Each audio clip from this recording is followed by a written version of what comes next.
Joe Montana here. In my football days, I knew the importance of a strong defense. Now I'm sharing how you can help defend your health against pneumococcal pneumonia and invasive pneumococcal disease. Are you 50 or older like me? The CDC now recommends vaccination against pneumococcal disease. Even if you're healthy, your age puts you at increased risk and over 6 times greater risk of hospitalization with pneumococcal pneumonia than adults under 50. Schedule your appointment today at vaxassist.com. Sponsored by Pfizer.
Cheers. Cheers. Hey, good evening, everyone. It is the 17th of May, 2013. This is the Sidekick so Radio good when it Show. hits your lips. It's just, I just need more. This is so good. Up to your right, as always, is Sackhead Clint, the brains of the operation. Up to my immediate right is Sackhead Sacco, who is the hairy guy. Well, and and if you can't tell us apart by voices, I'm the good-looking one. Right. So. And I'm the better-looking one. Right. So. And Sacco's the Chewbacca. So. This is the Sackheads Radio Show. Phone number tonight is 347-205-9399. The chat room is open. We're going to be discussing a lot of stuff. Bunch of stuff this week. I will tell you. Do you want to open with that clip from the president? On which part? Is it his general answer to the media, his discussion, his talking point? We'll get to that. Okay. I don't want to rush right into these things. So, in a quick week, we had more Benghazi on a little bit. I don't know what that meant. I don't know what that meant either. AP? The AP, IRS. The what? The IRS. I haven't heard about that one. Oh, the IRS? See, it's funny. Apparently, for the last 2 years, the IRS has been... No, they wouldn't. Listen, they wouldn't. They're an independent organization. I'm sure they're totally above board. I mean, really. Why wouldn't they be? They have cops that work there, right? I'm sure they wouldn't allow anything illegal to happen. Goodness, no. Okay. Lord, no. So, yeah. It was a busy week. I will say, I never wanted to really be a politician anyhow. I am so glad I'm not one of these poor suckers that brought this on themselves that work in the White House right now. Now, hang on. Let's be fair. Okay. The White House is not directly tied to anything except Benghazi right now, right? Because of the emails that came out where people actually did have kind of some know about it, but they didn't. Change. But they did. Right, other than one word from diplomatic consulate to diplomatic post or whatever the hell they said. Yeah, it was. Other than that, I'm sure they're totally legit. So before we delve into that too deeply. Which part? All of it. Because Okay. we're going to get to all of it tonight. We, going up on our website this week, right, Sacco? Yeah. Is going to be our Dare Joe Biden portion of the website. Right. Clint, do you want to give a brief analysis? Analysis of it? Yeah. It's awesome. There's my analysis. Okay, good. And now explain to people what it won't. So there'll be a banner on our website for Dare Joe Biden, and what we welcome anybody to do is to click on that banner and go to a listing of Dare Joe Biden and add your own. What would you dare Joe Biden to do? And of course, we'll go through them and bring up some of the more colorful ones on air. Please, nothing racist or anything like that. We'll just delete it. We'll just delete those. But if you have a dare, something you would want to dare Joe Biden to do, we'll list them. And I wonder if we could send them to him. We'll tweet it to him. Okay. I'll tweet it directly because it's at BP's as Twitter handle, so that should be pretty easy. So I'd be interested to see. Voluptuous person? What is? I mean, I don't. What is? At Vice President. Hey, okay. At the rate he's going, he may get a promotion at some point. Right. He'll change it to just at P, which would make this segment that much better. So hey, click on it. Feel free to add dares, and I think it'll be up there for people to be able to read. Potential to be very, very entertaining, to say the least. So I'm looking to forward say to the that. very To least. say the very least. And that just came about tonight, pre-production. Yeah. Sean had the brilliant idea of putting the banner up. No, you had the idea. I had the banner idea. The banner idea. I'll right? take that. The putting the banner up there for the home of the Dare Joe Biden. And you had the comment section. Yeah. So it was kind together, of collaborative, and Sacco's actually putting it up on the webpage. So it's it kind really of a big deal. It's what? It's kind of a big deal. Yeah, no, it is. It's huge, actually. I want to say hi to everyone in the chat room tonight joining us, specifically Rooster and the Exceptional Conservative Show are both in the chat. Thank you, gentlemen, for being here. Welcome. Is Obama 2016 with us yet? He hasn't been around lately. I don't know what happened. I don't know what happened. What did you say to him? Did you tweet him something rude? No, I don't know if he follows us on Twitter. I still think that on some level that it was Rooster trolling us in the chat room, but he was. I don't know if he could log. Well, I guess from two computers. You just used Rooster and troll in the same sentence, which I find absolutely humorous. Almost like his days in the trenches in World War I. Right? I get it. I get where you were going with that. Oh, is that back when he caught the Kaiser? Right. We don't discriminate based on age here. Not at all. We don't. I mean, Sean might. I don't know. I'm sure at some point we will have to speak up a little bit louder for Rooster. So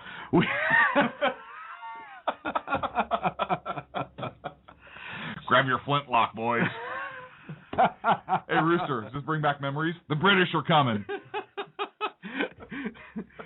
Well, the Green Mountain Men were the first ones to have rifles. Isn't that right, Rooster? Weren't you issued one? He's going to kill us. Oh, we love Rooster, though. We do love Rooster. We absolutely love Rooster. We were just talking about that off the air, too, though. It's funny. A lot of people think that when we leave here, we don't ever talk about the show or anything like that. We talked about Rooster tonight for about 20 minutes and just how lucky we are to have him as part of the show. And then Ken's name came up. And we just, it's nice to have good people around us. And that was about a 10-second conversation. No offense, Ken. Are you 50 or older? This news is for you.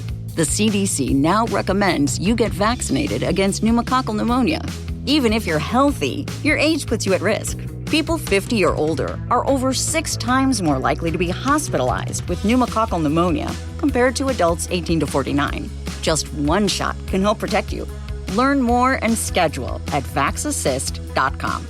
That's VAXassist.com. Sponsored by Pfizer. I'm kidding. It's just great. We have great people around us all the time. So thank you very, very much. So IRS. You are? IR. Okay.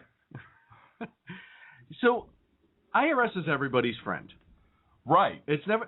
First of all, I want to know what happens at the External Revenue Service. You hear all this talk about the Internal Revenue Service. What about the External Revenue Service? That's called China. Oh, right. I just want to know what happened to them. That's all. They bought all of our debt. Oh, okay. Yeah, I mean, what do you want to know about them? They're a true free market now. I mean, more so than us. What do you want to know? At this point, I'd rather the External Revenue Service be doing our taxes because apparently the IRS has a little jacking going on. So.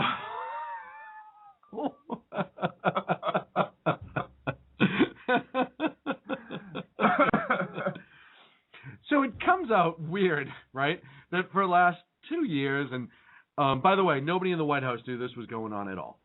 For what? The fact that they were targeting specifically conservative groups in their application for tax-exempt nonprofits. Now, there was an investigation, a year ago? let me see. Congress held hearings about this previously, Yeah. right? And we have no idea what you're talking about.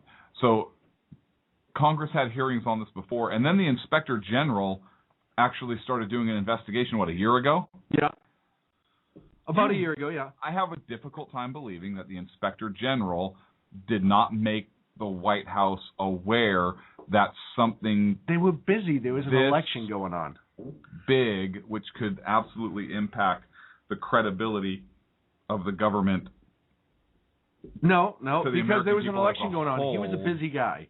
If he bothered them with this and, said, hey, you know what, Mr. President, even though there's only 2 appointed officials there, the biggest arm of the government, essentially, outside the military, is targeting certain groups based on politics and how they apply for the 501c4 status. So, Hey, do you know Article 2 of Nixon's articles of impeachment were about him using the IRS? Really? Yeah. That's I bizarre. digress. It's weird. All we need is a good burglary. Hey, now wait a second. If those IRS agents entered somebody's house or business with the intent, What about intellectual burglary? right? You know what I mean? It's pretty much out there, man. It could happen. What is it? Intent to commit like a Theft or or something. Yeah, but it doesn't even have to be a theft, right? It could be like some Just other. the We looked attempt. this up before the show. It could be any other felony, like in California or whatever, right? Right. So if they went in to violate somebody's constitutional rights, which I believe is a federal interesting. Weird. I just want to know how everybody. Oh no, it was just the ones on the right. That's bizarre too. Why would you just go after them in an election year? Yeah, I don't know. Now I know there's all these grassroots movements that popped up, and everyone kind of said, "Well, this isn't even possible because." It's just AstroTurf. Right, this is just was AstroTurf. Pistol So we have to look into this because obviously something phony's going on here because you can't have this many conservatives in this country. That's crazy. And not only that, but this has been an ongoing problem. Inspector General knew about it a year ago, and it's just now coming out. Nobody else has bothered to look into it. I do want to say this about all three. I mean, the White House has had a very busy week, right? They've had Benghazi, they've had the Associated Press, and they've had the IRS. Right. And excuse me, I think the IRS is going to be the biggest deal for them. It's a huge deal. I think the IRS is potentially the biggest deal for them, although there is no direct tie to the White House right now. And I think that Congress, I'm not even going to say the Republicans, I think Congress in general needs to be very careful about how they proceed because you don't want to overblow it too soon and now you just blew your whole case, investigation, whatever it is, because regardless of party lines, and look, there was a lot of outrage today in the IRS hearing from Democrats, including Charlie Rangel, who's totally on the up and up. Yeah. Granted, hey, you know what? If somebody walks a straight line, it's good old Chucky Rangel. Right. Because, that guy has never once done anything ethics violation. Wait a minute. But listen, I think that, of course, they can also play this during their re-elections, and it makes them look good also. Some of them, I think some people on the left are genuinely concerned because, hey, you know what? If this happened to conservatives, this can happen exactly to progressives or left-leaners again also. Just like Nixon did. Yeah. And look, that's a horrible thing, and Nixon should have had articles of impeachment brought against him. But I do want to say this about these three things. First of all, I think that whoever's conducting the investigation, Democrats, Republicans, independent counsel, which I believe should be appointed, I think that you have to be very careful to follow the facts. You are talking about the President of the United States. Mm-hmm. You are talking about the White House and so forth, and our government. And I think that everybody, Republicans also, but everybody who's investigating these things needs to really steer as clear from the politics as possible and follow the facts, almost like you're conducting an investigation, right? Yeah, you have to follow on all three of these things. But here's the almost thing. like they did with Fast and the Furious. Sorry, go ahead. Yeah, no, never mind. But you look at each one of these things independently to get to the facts and trace things where you can. And it's almost like when you follow and you're working that investigation, you're doing that report or whatever it is, like journalists do a lot of times, right, and so forth, right? Like we followed certain stories or whatnot, and it leads you somewhere, okay? But you have three things going on independently, and independently they may not look together, but one thing that I would think that should have most people concerned is that there is, in fact, a common thread to all three of these cases, and that is all three of these things are happening under one administration. And so while I'm almost done, I promise.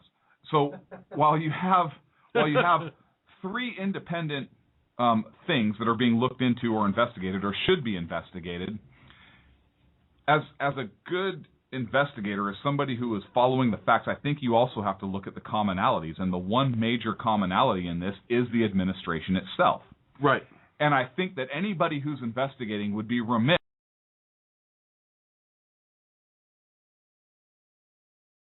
at this point, unfortunately, if they just say, listen, this is just a witch hunt.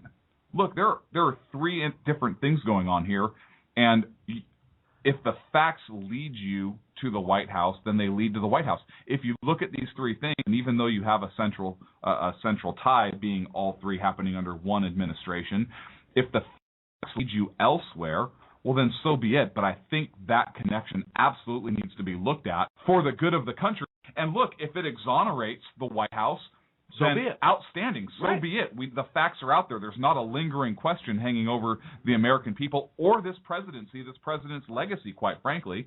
Because what happens if you cut this investigation off, you don't look at the connection or the commonality, you don't look at the White House, or maybe you do only for Benghazi but not for the other things, not for the AP, not for the IRS.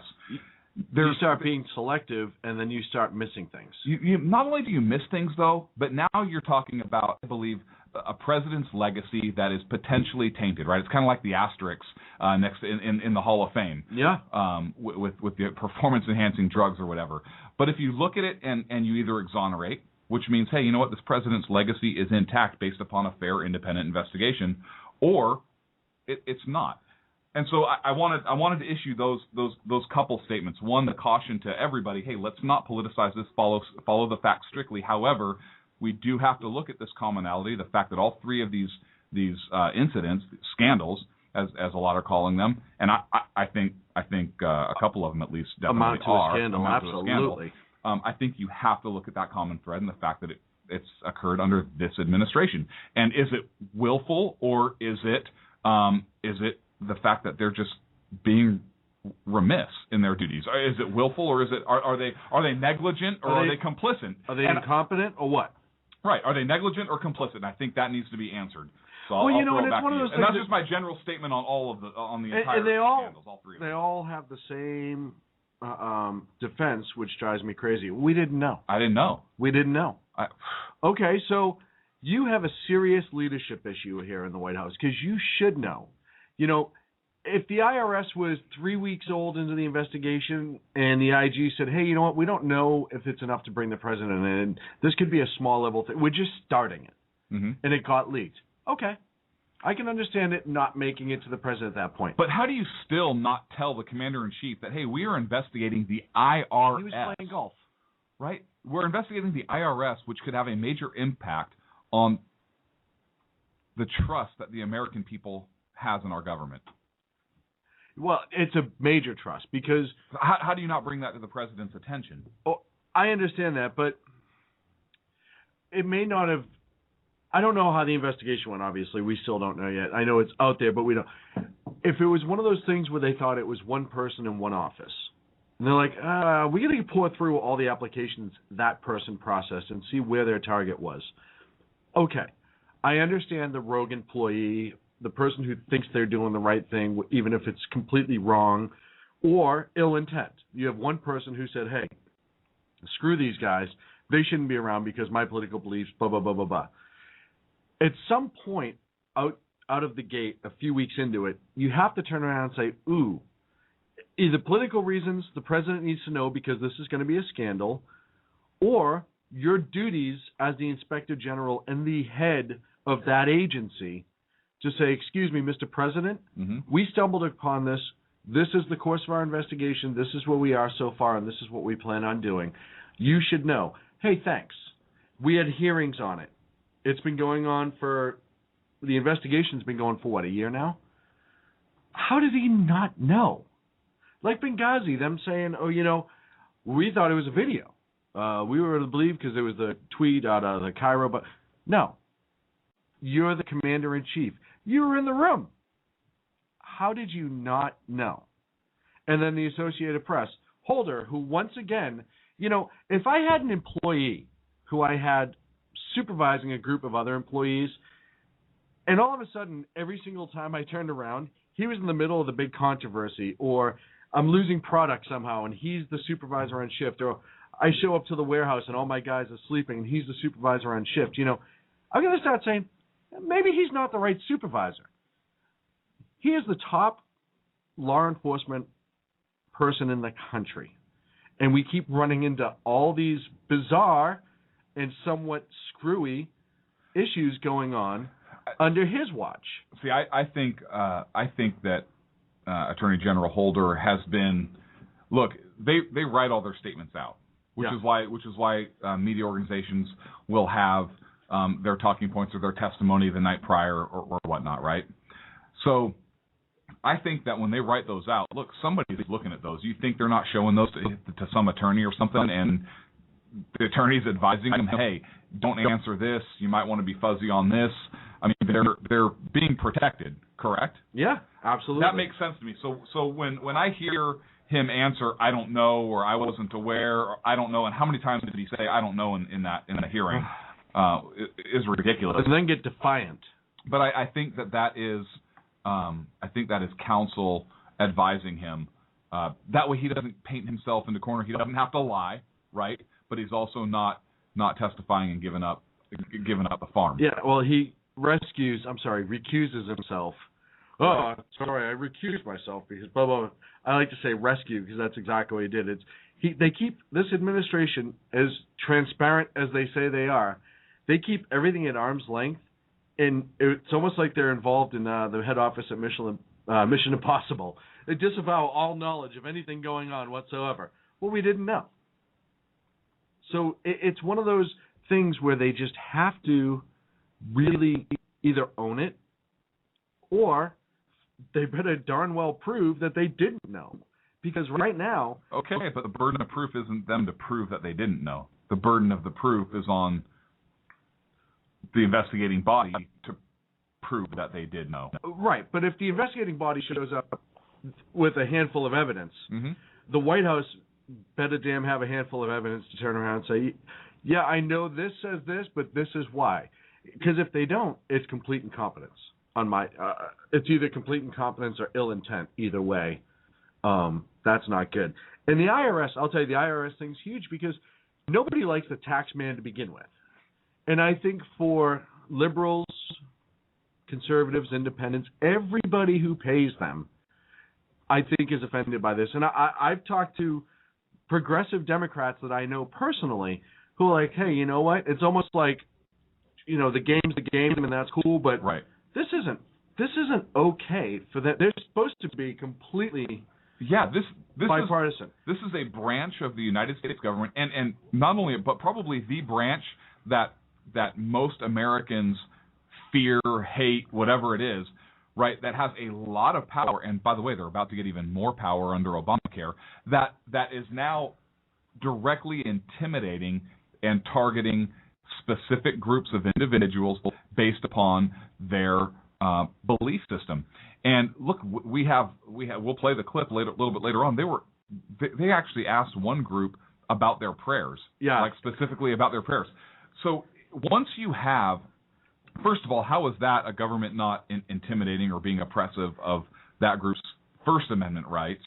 But if you have a government that is able to exert pressure, authority, influence, whatever you want to call it, and bring the might of the federal government, the United States government, to bear based upon somebody's political views, what would stop that same entity from doing it for sexual orientation, for race? It was already kind of a religious undertones to some part of this also. What environmental groups? I mean, and anything, you name it, whatever group. But can you imagine the outcry that this? I mean, this is already causing outcry, and rightfully so. But if they target somebody based on political beliefs, regardless of political beliefs, look, if they were targeting progressive groups, we would be having this same conversation Absolutely. here at Sackheads. But could you imagine the outcry if they did this based on race or sexual orientation, right? No, it doesn't matter which specific group. The simple fact of the matter is this time it was conservatives, but that's only kind of luck of the draw. I don't know. It's not luck of the draw. You know what I mean, though.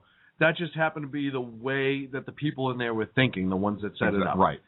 If it was a different group of people and they still did this, it's just as powerful. So I don't think, out of all the issues that we've talked about with this administration over the last year that we've been on the air, I really think this might be the one that stings him the most.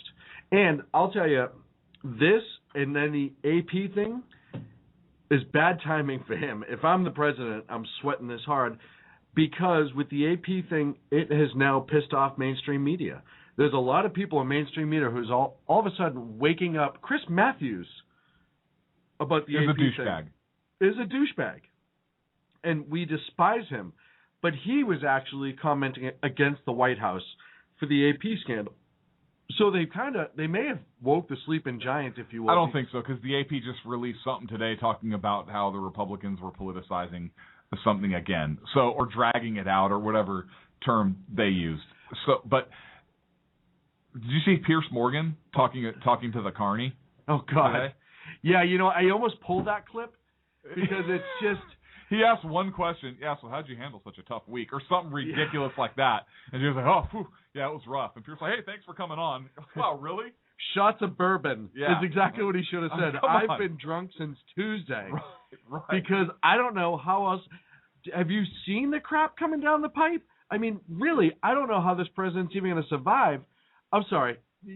That's not what I meant to say. I'm Jay Carney. You meant politically. Politically, yeah. What I meant to say is, Piers, it's been a rough week, but, these are the things that really test our mettle and make us who we are. And the president's sure that he's going to get through this and a whole bunch of other lies he told me to say. So thanks for having me on. I got to go to see a whole bunch of strippers and relax. Right. There's this guy, Ken. He has some show over here. I'm going to go talk to him. But, man, this was one of those weeks, and we're going to get deeper into the IRS, play some clips and everything after the break. But this is one of those weeks where we have been on the phone all week. When the AP broke, we're like, oh, we got to talk about the AP, and this is going to be huge. The IRS broke, and then we, all right. So what are we going to lead with? Like, which shows? This has just been like the best week for us if you are a commentator. Not really, because we only have 2 hours, and look, we spent 2 hours on Benghazi last week. We have some clips to play from the IRS hearing. We do, and I think we can get into them after the break because we're right up against the break here. So why don't we take a quick early break, and then we'll just jump into these clips. We'll be back in a minute with Sackheads Radio.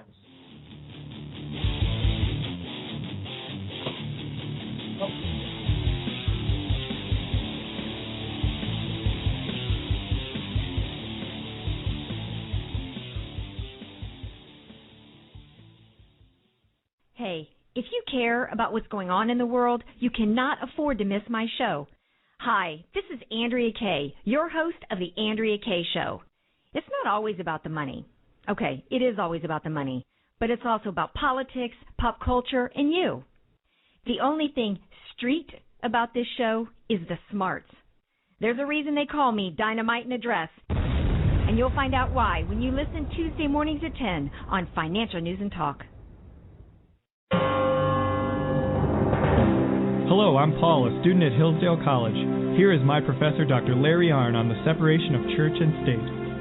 America's founders believed in the separation of church and state, in that the country was not to have an official religion or an official sect. But that did not mean that government was to be hostile to religion, or even indifferent to religion, as many today argue. In fact, America's founding document, the Declaration of Independence, includes both a reference to God as the author of the laws of nature and a confident assertion that human beings are endowed by their Creator with certain inalienable rights. Far from being hostile or indifferent to religion, America's founders understood the theology of the Declaration to be an essential part of the education of citizens. This Constitution Minute was brought to you by Hillsdale College. To join the national conversation on the Constitution, go to constitutionminute.org. How you doing? John Grant here. When I'm not slaving over a hot microphone on the 405radio.com Saturdays at 10 a.m. Eastern, I check out Sean and Clint here at Sackheads Radio. We all appreciate the best political bloggers, writers, and commentators. We either get them on our shows or we make fun of them, as it should be. So check us out live Saturdays at 10 a.m. Eastern or forever on the podcasts on the 405radio.com. 3, 2, 1. Hey, this is Sackhead Clint. I want to take this opportunity to thank all the wingnut leaders throughout the world to give our men and women of the armed forces a job, as well as all the anarchists, terrorists, and Occupy folks that give our men and women in uniform on the home front, firefighters, law enforcement personnel, and first responders, job security here in the States as well. So thank all you wingnuts out there. This is Sackhead Clint saying have a good day.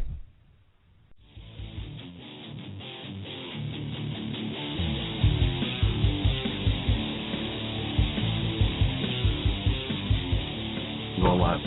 Now back to Clint and Sean on Sackheads Radio, radiating elegancy and quality.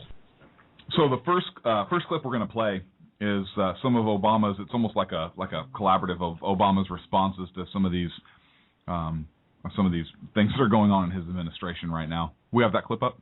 Yeah, good. Ooh, I love to dance a little side step. Now they see me, now they don't have and gone.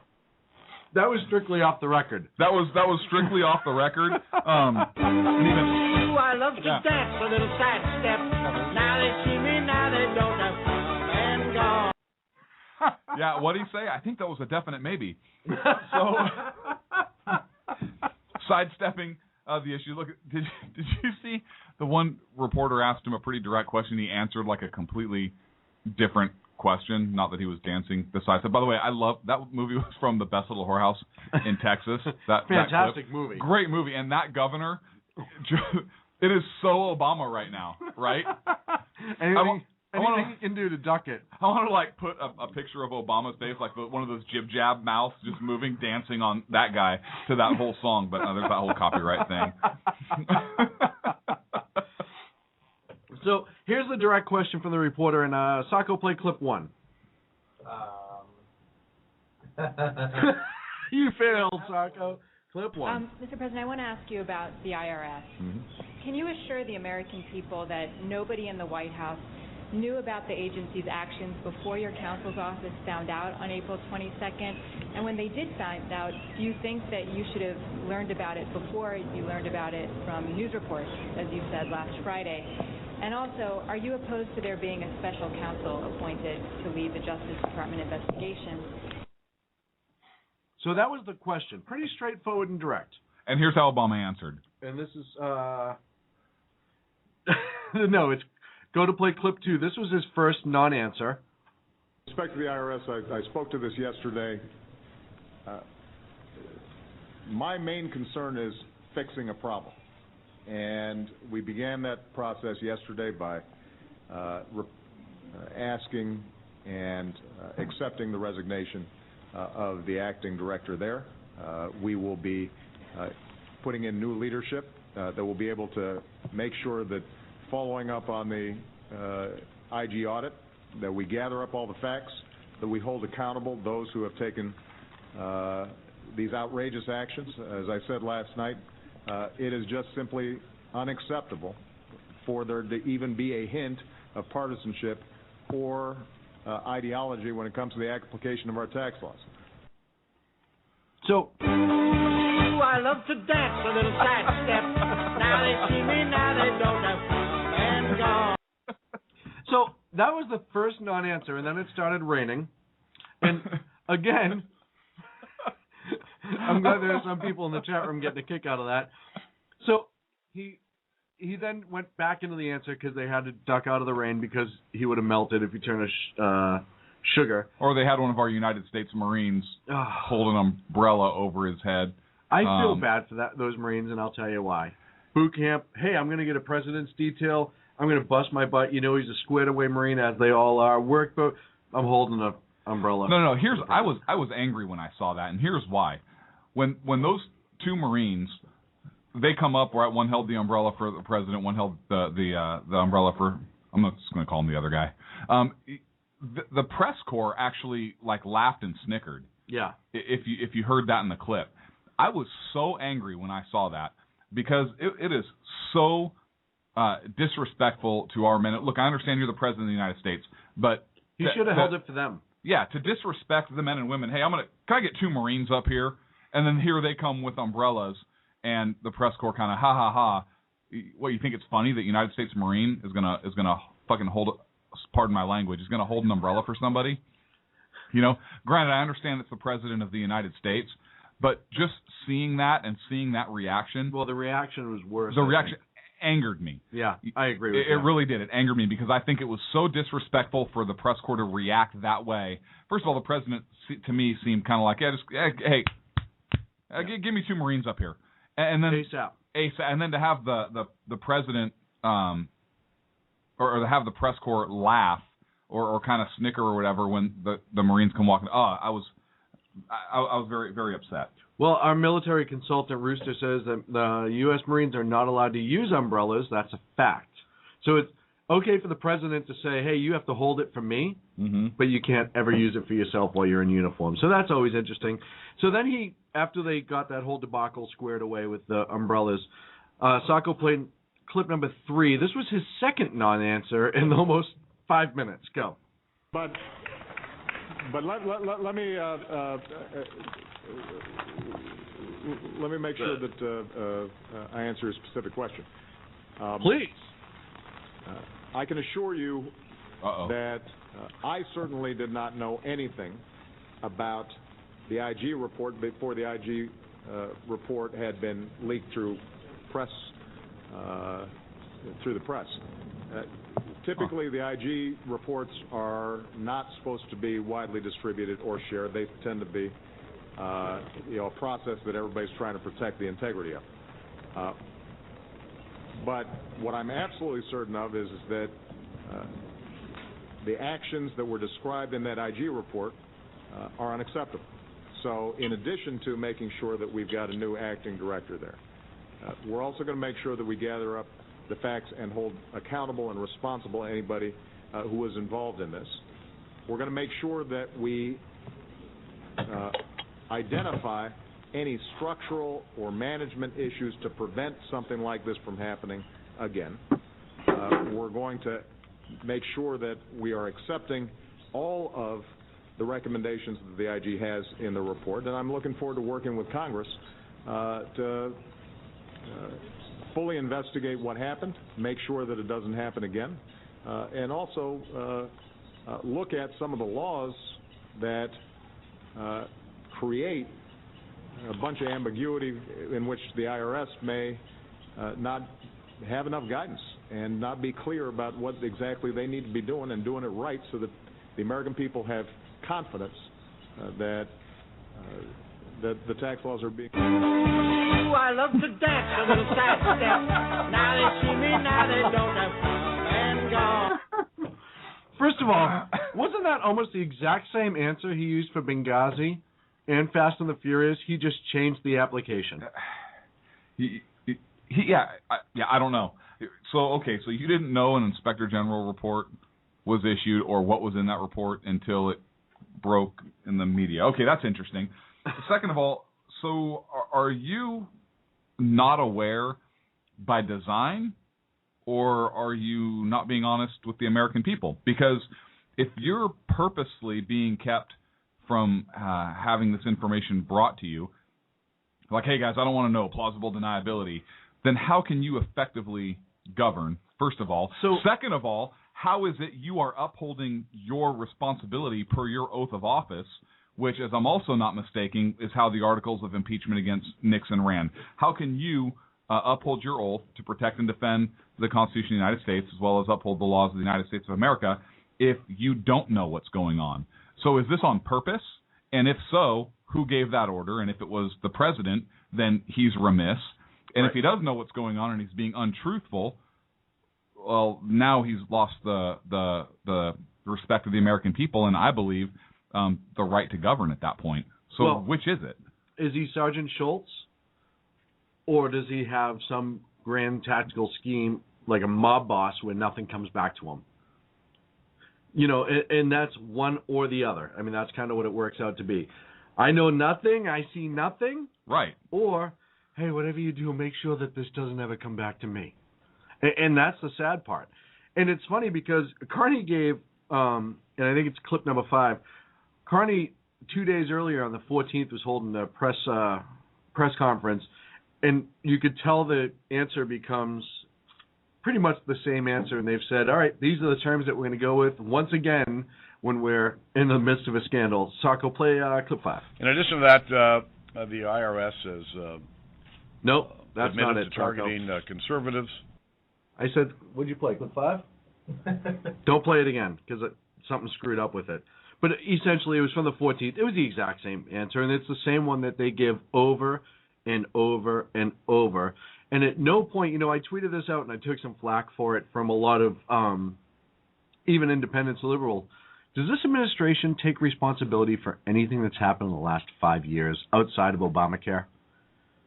Because that's the bigger issue here. Yeah, winning the election. Ooh, good point. I didn't think about that. So 2 things. So we won the election. Right. Which we weren't bothered with by Benghazi or the IRS scandal because we had bigger things going on. Right. And Obamacare. Hey, that's ours. We like Obamacare. We'll own it. You know, that's why the hell are you going to put me on the spot like that? Michael Moore's a douchebag. We had a road caller slip through. Keep him off the air. I'm just kidding. Anytime I can hear Michael Moore as a douchebag, it makes me feel a little bit better inside. But it's on some level, he needs to come out. I think he would save a lot of face if he came out with one of these scandals and went, you know what, we own it. This was ours. We screwed up. I think he could do it with Benghazi if he really wanted to. And I think enough people would be swooned by it because all of a sudden, hey, you know what, he's finally, the one thing everyone's charging him with not doing, taking responsibility, not being in charge of the helm because he's not being in charge of the helm. He's finally come out and said, you know what, we screwed up. We shouldn't have said what we said. We made a mistake. We were trying to bias, you know, it'll be another lie to get there because we all know what it is, but own responsibility for one of those things and save face, and not for him, but for the office itself. At some point, he has to realize that there are other countries watching this, laughing hysterically. They all look at him as a man who has absolutely zero control as to what's going on. And that's the part that bothers me the most, I think. In IRS, Benghazi, all that stuff, that's the part that bothers me the most is internationally, we look like buffoons. And it's so transparent that it can't be hidden. It is, and I just want to read part of the articles of impeachment against Nixon, just because I think I read them. I heard them being talked about earlier on other news organizations. A couple of them were discussing them, but I've never read through them specifically. And so I actually read through them today. And the opening paragraphs of the various articles really struck me. And I'm just going to read a first portion of it here that really kind of struck me, and it kind of goes back to what I said earlier about hey, is he purposefully misleading, or is he really not in the know? Is he lying, or is he inept by design or otherwise? And what it says is in his conduct of the office of President of the United States, this says Richard M. Nixon, contrary to his oath faithfully to execute the office of President of the United States and, to the best of his ability, preserve, protect, and defend the Constitution of the United States, and in violation of his constitutional duty to take care that the laws be faithfully executed, has failed without lawful cause or excuse to produce papers and things as directed by duly authorized subpoenas issued, blah, blah, blah, and it goes on from there. But each of the three articles actually talk about his duty of oath of office in order to, in that he was violating his constitutional oath in order to faithfully execute the office to the best of his abilities, preserve and protect, and all those things. And I think that regardless of what we're looking at here with the president, I believe that he has failed to faithfully execute his oath of office. Now, whether it rises to the level of being criminal or impeachable or not, I don't know. That's for the facts of the investigation to yield. Maybe it will, maybe it will not. I don't know. I can't say that right now because I'm not privy to all of the facts. The investigations have not been conducted yet. And again, I want to reiterate, I believe that the investigations should go and the facts should be followed in a logical, thorough manner to get to the truth, whatever that truth is, right, without political motivation. Because, I mean, whether he's the president or not, I mean that is what any citizen of the United States should expect. Mm-hmm. So, but it's kind of striking. I don't believe that he has done his best to uphold the Constitution of the United States. I don't believe he's done his best to protect and preserve the Constitution or to execute the office of president. So that kind of grabbed me when I actually read through that today. Right, and that's, we may find out down the line that there's other things going on that, certain people were told to do certain things to help hide, distract, change, adjust, whatever. But right now, I agree with you. I don't think he's doing his best to uphold, or if he is, it's just not good enough. You know what I mean? He's just not doing the job. Like we were talking earlier, and my kind of theory on it is, hey, let's get it out in the open. Let's discuss it now because we're going to take the beating no matter when we bring up, if we talk about articles of impeachment, if it amounts to that down the line. Mm-hmm.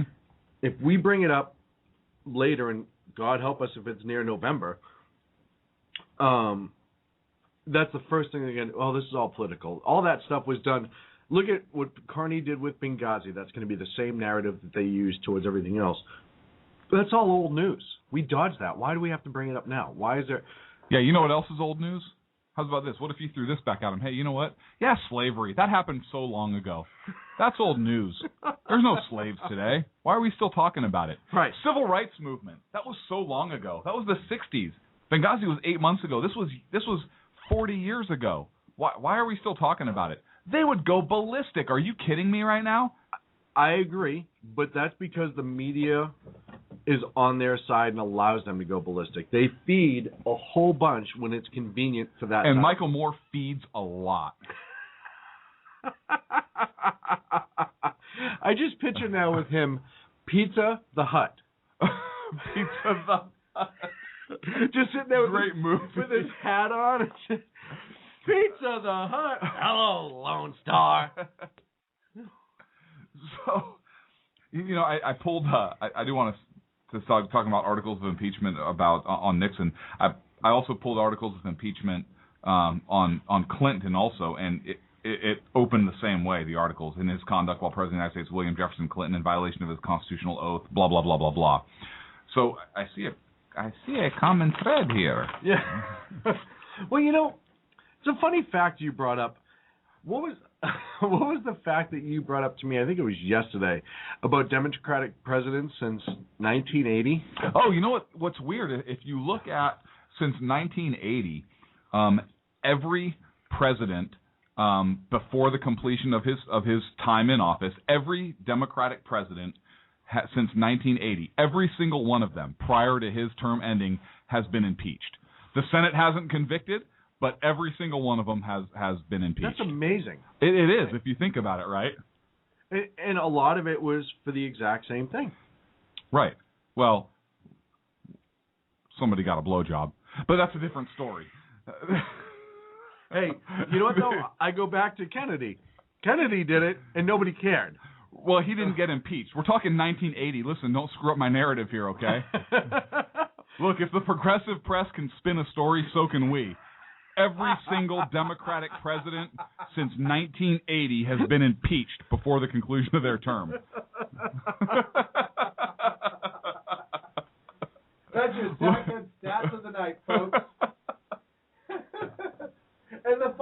part is even if the Carter before that wasn't exactly successful either, so it wasn't exactly like they. Listen, we're talking 1980, okay? We're talking the election of 1980, so we're talking like 81, really. Oh man, that's funny.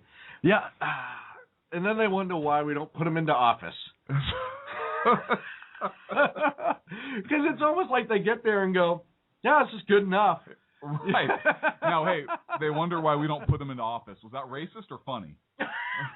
Funny. Okay. Even if it was slightly racist, which it was not meant to be, it was still funny. Oh, we'll check that off the list of our things that we've done tonight. And it was funny because I knew you were talking about Democrats. Exactly. Exceptional Conservative Ken is in our chat room, and he wanted to point out that it was 2 black presidents in a row that might be impeached.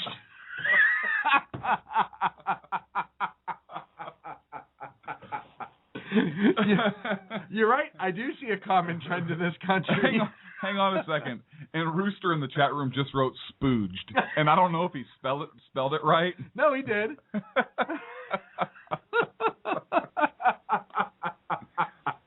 The Exceptional Conservative just wrote racism. Now, first of all, you can't claim racism because you're a conservative. Right, you're not allowed to use that one. And that trumps the fact that you're black. So, nice try. So, if we start pushing forward towards impeachment down the line, after the investigations are complete, and there needs to be a full-blown investigation. On all 3 fronts. Absolutely, on all 3 fronts. But the common thread of this administration needs to be looked at. Yeah, the common thread of the administration is that they're incompetent. As it appears right now. You know, it may be charged more. I'm not willing to say incompetence right now. I'm going to reserve judgment until the investigations or some more evidence comes out. I have a difficult time believing that Obama and all his sticky progressive juiceness that he has going on is that ignorant. I don't believe that about him.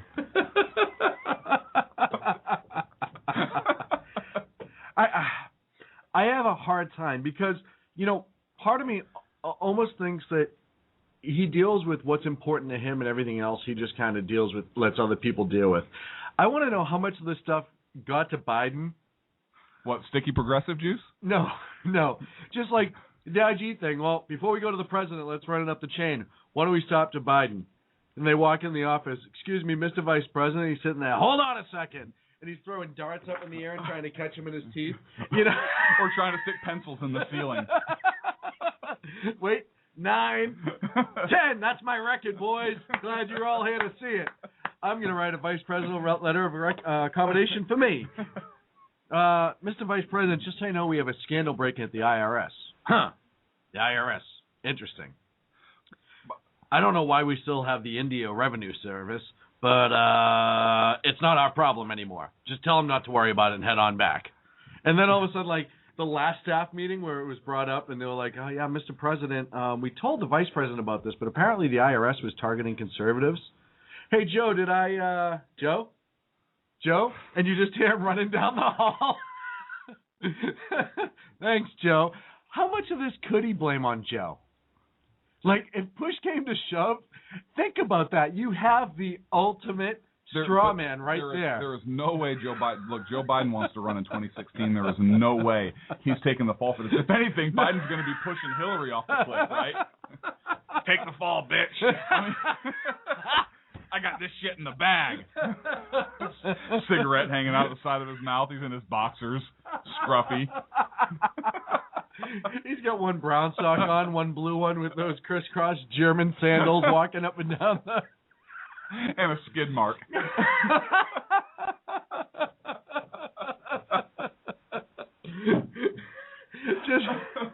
just burping right in Aide's face as they walk by. Hey, come here. What are you, a secretary? That's vice presidential for you. Just walks away. Who is this guy? That is a good point that was brought up in the chat room. So, if there is an impeachment, and let's say the president is removed, fired, if you will. Okay. Convicted. Okay. I don't want to use that word because then everyone would say, "Oh, you haven't convicted." No. If you said if, and that's what the vote would be in the Senate. That would mean Two-Shot Joe would be. Which is even funnier because the man doesn't drink. I know. That's what makes this even that much more comedy. Could you imagine if he did? No. Anyways, I can't imagine. So now we go from, as I'm starting to call him, the Teflon president, because nothing's sticking to him so far, is no matter how hard they try, to Jumbo Joe, who is almost like, remember those joke boxes? Are you kidding me? This show would be great. This show is good now. This show would be great if we had Biden to talk about every week. Biden wouldn't settle for this, though. And that's what, as much as I don't like Joe for a lot of reasons, I don't think all this stuff would be happening under him, because if that was not his personal politics involved, like with the IRS, I don't think Joe would allow politics to bleed into the IRS as they were. And I you know me, I'm not a fan of Biden at all. No. I agree with you, though. I think Joe Biden is more of a traditional Democrat than he's progressive. He's not nearly as progressive as Obama, obviously. But I truly believe that Biden doesn't really buy into everything that this administration is doing. I think he likes the politics. I think he really enjoys that aspect of it. I don't believe he really buys into everything that this administration is about, but he's the vice president. He wants to run in 2016. So actually, I don't believe I believe a Biden presidency would probably be a step up. Yeah, I really do. Not to mention, and the comic relief that we would get every week would be outstanding. Well, that would be the fun part. I'll tell you right now, that would be the enjoyable part. Is I would wake up every day excited to see if he was talking, because he'd have that shit-eating grin that he gets. Right. And just, so, guess everyone's looking at me now. No more second fiddle Joe. I'm going to belly flop off the stage here real quick. I'll be right back. Stage dive. Stage dive. Somebody on Sackhead dared me to stage dive my first press conference. I'll show them. Here goes, guys. He's trying to crowd surf the press corps. Catch me. You, the hot one. Grab my crotch. Yeah, hold me up. There you go. Perfect. That's my prostate. But I honestly Let me flip over again. And maybe it's the devil you know and the devil you don't know, but I honestly think he might do a better job than this president has done. And that's, it's hard to say because we've never seen it, but at this point... I'm sorry, I just had a thought. Joe Biden comes out on the press conference. Mr. President, have you heard about the IRS scandal? It's a big fucking deal. It really is. I mean, his blatant honesty would be refreshing, though. It would. Mr. President, as you finally know, the IRS thing is handled, but now we have a scandal in the Department of Energy. Those pricks are acting up again, huh? Let me make a couple phone calls. They'll knock that shit off. Next. Show you how we do things in Scranton. Joe, you can't strong-arm the whole Department of Energy. Why the hell not? They work for me. They're part of the executive. But at least you'd be a leader. Yeah. I honestly believe... He'd have some stones. Look, I honestly believe he would. He'd still push the Democrat agenda, too. But absolutely. He would stay his party line. Right. But I think he'd be more accountable. You know what? And I would hope, and I don't know for sure, but I would think he would... It might be because he can't deny or confirm that he did anything, because I don't think he remembers. So... I think even in his head, he's like, well, I got to agree with it. I wasn't even there. He'd be like, listen, I was passed out. I had a pacifier in my mouth, some glow sticks going on. I don't even remember what happened. Next thing I know, I have a pink chihuahua licking my belt. I don't know what happened. All I know is I was in a club somewhere in Soho, and I passed out.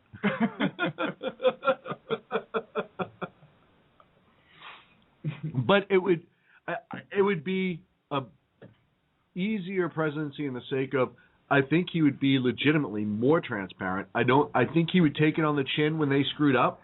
If he screwed up, I think he would take it on the chin. I'm going to say he's going to screw up because it's Joe. I don't know. I think that I believe he would govern more to the center because he does. I want to say I believe he enjoys the politics of it. Right. I really believe he would be more inclined to work with the other side. Now, look, I'm not saying Joe Biden is the awesomest guy in the world and I would vote for him for president, not at all. because I wouldn't.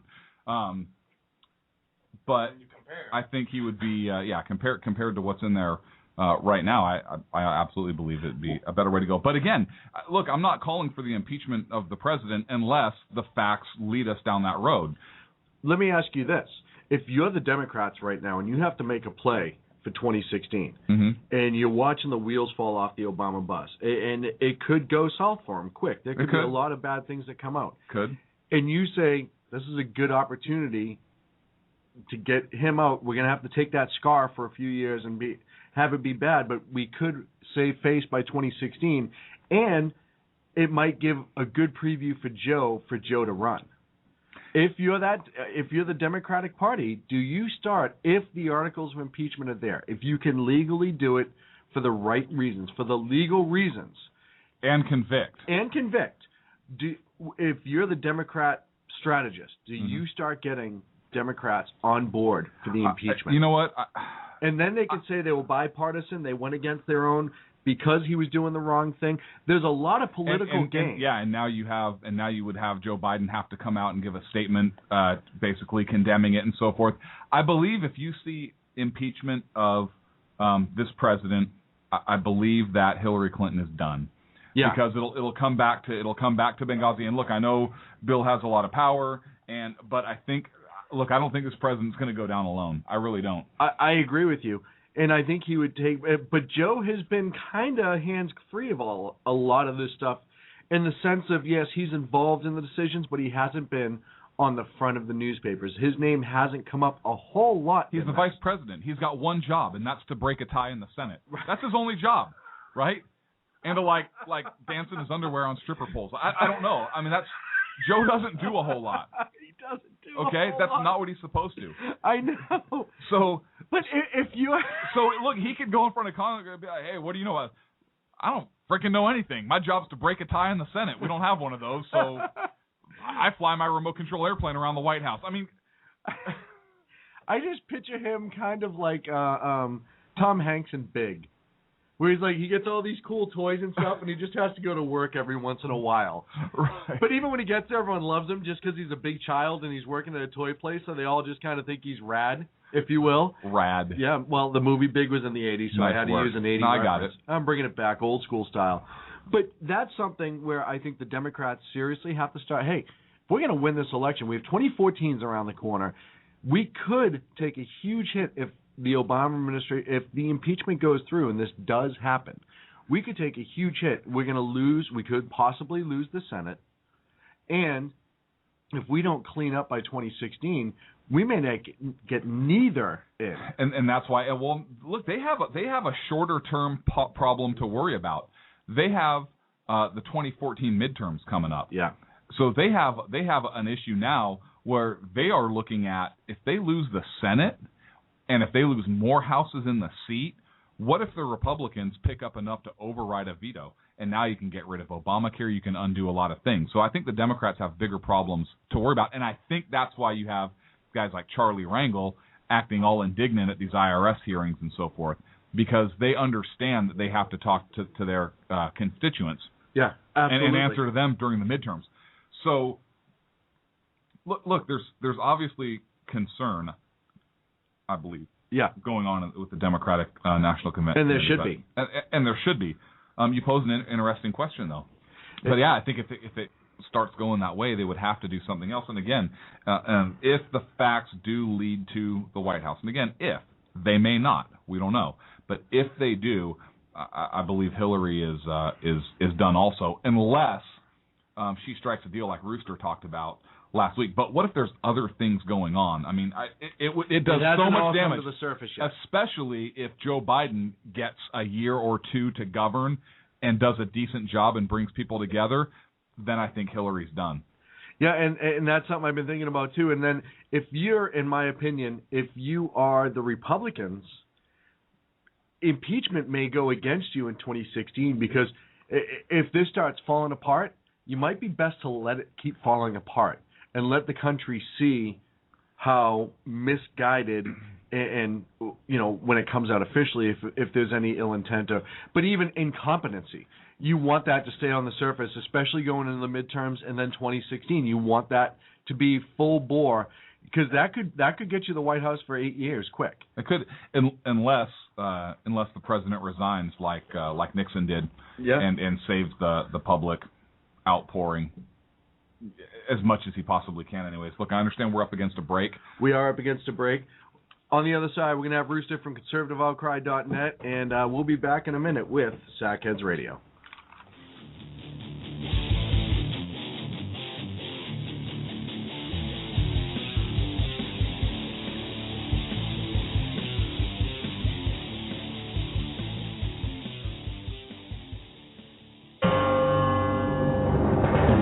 Hello, I'm Lori, a student at Hillsdale College.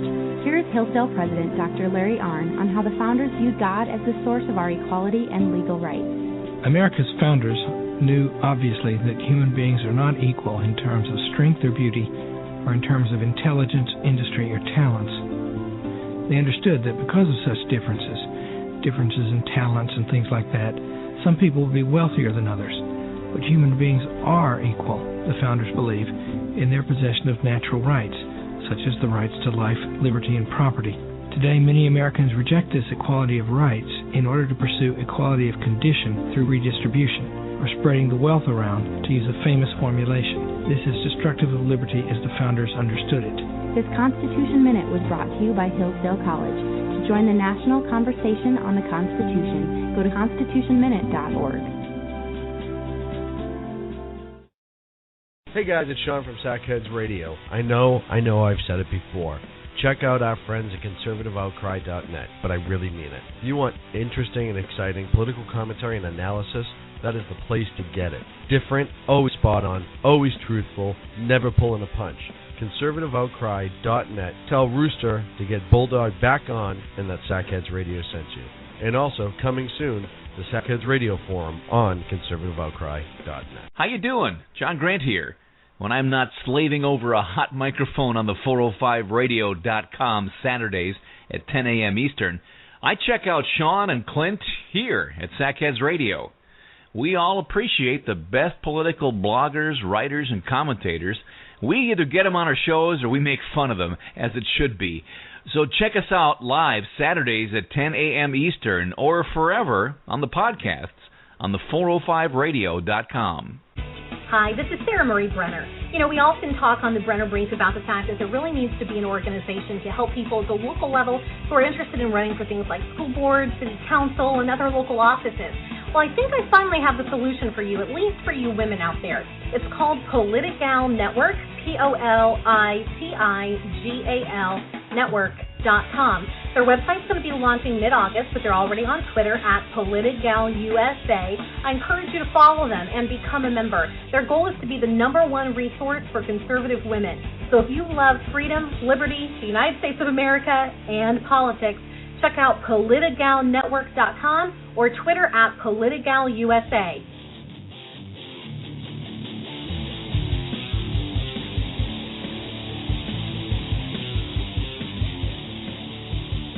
Now back to Clint and Sean on Sackheads Radio, radiating elegancy and quality. So they're coming, guys. Oh, there they are. We got locked out. Sacco locked us out and hijacked the whole room. I couldn't believe it. I'm taking your keys away. So if you wanted to be a radio personality, all you had to do is talk about it, and we could have worked it into your next contract. You didn't have to lock the door and make us break in. So on the phone with us right now is the great Rooster from ConservativeOutcry.net. How's it going, Rooster? Oh, my goodness gracious. Well, hey, what's up, guys? It's one of those I got this ad that pops up on my website. It's got a big old set of eyeballs, man. Oh, my. Hey, Rooster. It doesn't come up every time, though. I know, you just have to keep... Hey, how many times have you clicked on it? Yeah. That's 40. Stop refreshing the page. Clint and I were talking on the break, kind of like we're talking going on the break with the impeachment talking and all that stuff. If you're the Republicans, do you wait to the 2014 midterms to have the impeachment going? No, you ride the wave, babe. Ride the wave. You think you ride it right through to 2016? Hey, you know, to me, the AP is a bigger scandal because it flies right in the face of the First Amendment. But it's the IRS. the Tea Party in one fell swoop has been legitimized. Yeah. Everything they were saying was true. Glenn Beck was right. Yeah, there a lot of it's starting to come up that way, and Clint brought up a good point. And they're gonna grow and grow and grow. Yeah, I dare you. I'll bet you that next week you're gonna see Sarah Palin out there giving interview after interview after interview.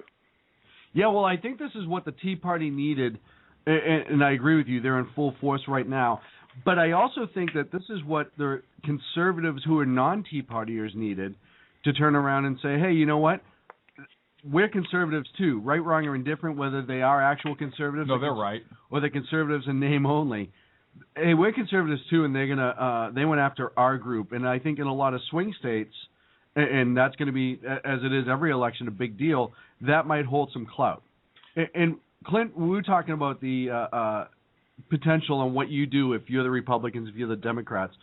What were you saying about the swing states? Look, first, a couple things. First of all, I said, look, I think the Republicans, if they make this into politics only, I think that they're going to shoot themselves in the foot on this one. But we were talking about impeachment. So does the House hold off until after the midterms? You ride the scandals through the midterms. What do you do? And I don't know if you do that. If it's time to impeach, it's time to impeach. And from a Republican strategy point of view, you put the Democrats who are up for re-election on record for voting either for impeachment or not for impeachment, and then they have to explain that vote to their constituents, especially if you have the evidence to do so. Look, if you don't have the evidence to do so, or the evidence absolves the president and the White House, then okay, then so be it. Then that's a good thing also. You got to the truth, and you still have juice because you still show that you were able to conduct a nonpartisan, fair investigation. Who's the group that they fear the most? Who's they? Republicans or progressives? Progressives. I think they fear the conservative libertarians the most. I think they fear the Tea Party. That's who I would consider to be more conservative libertarians. Yeah, and it's pretty evident what they tried to do, and to somebody looking from the outside, you and I both know it wasn't just some low-level staffer that did this on his own. There's no way. There's absolutely no way. Nope. And I'll bet you when it comes out, you're going to see that more unique scrutiny was given to applications that came from Ohio. Yep. Well, there was from Pennsylvania. There was that group that came out and said, you know what? Not only, I forget the lady's name, but I believe she was out of Ohio. I may be mistaken in that. Cincinnati. It was Ohio. Yep. Where she said, you know what? I have never had any tax issues. I'm a small business owner. It was the representative actually gave it when he was discussing, when he was questioning the IRS chief today, where he says this woman had not only the IRS at her doorstep, but had the FBI knocking at her door, had other agencies, DOJ, looking at her when she had never had any issue at all. So you mean to tell me that the IRS didn't share information with these other groups? Bull. And it's evident. Yeah, it's evident to everybody. And a low-level staffer is able to do that and make a call to send agents out? Bull. No way. Well, that's the thing is the level that they were at to be able to change such a major part of policy. And this. I thought you were going to say talking points. No. Okay. It was just. Sorry. It was more of a design thing. There's just so much going on this week. I got confused for a second. For that to be, and it wasn't the policy for that area. It was all the 504Cs get sent to that one spot. So that was the policy for the entire country under 504C. Not all of them. Well, I'm sorry, they're not a 504C yet. Oh, 504C4. Who? Organizing for America. Oh, well. They haven't applied yet. But they tout themselves as a nonprofit. It's right there on their website. Yeah, but and not only that, they get the benefit of Barack Obama's Twitter feed.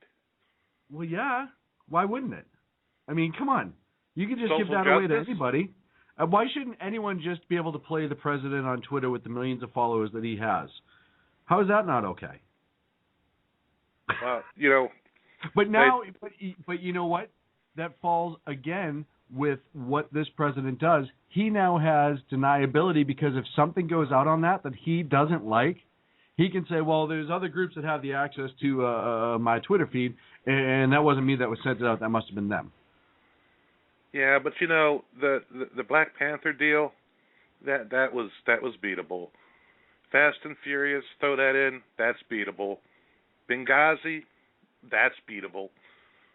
But now you've got the IRS and you got this AP scandal. It's no longer beatable. Everybody sees through them, and now they've riled up the Tea Party. People, the one group that they didn't want to get riled up because they saw what they can do in 2010. Mm-hmm. It's going to happen again in 2014. I say call the vote and put the Democrats on the record, because fear of what's going to happen in the next election might swing a couple of those votes the other way. Well, and that's why I think you see some of that outrage on behalf of the Democrats at the IRS, like Charlie Rangel. Are you kidding? Charlie Rangel is getting upset at this guy for corruption? Well, Charlie's wondering what's going to happen next. Exactly. Well, in my blog post, I predict another night of the Long Knives. You don't get that. No. You don't know what Night of the Long Knives is? Hold on. Wait, you need to say that again. Night of the Long Knives. Uh-huh. All right. Hey guys, I got a new toy today too. Oh no. I got one of those emergency pendants. You know, if I fall down, I can just press a button. All right, Night of the Long Knives is when Hitler removed all possible. Hey, fuck you both. Did you supercharge your hover round? Now, Night of the Long Knives. That is when Hitler removed all opposition. Okay.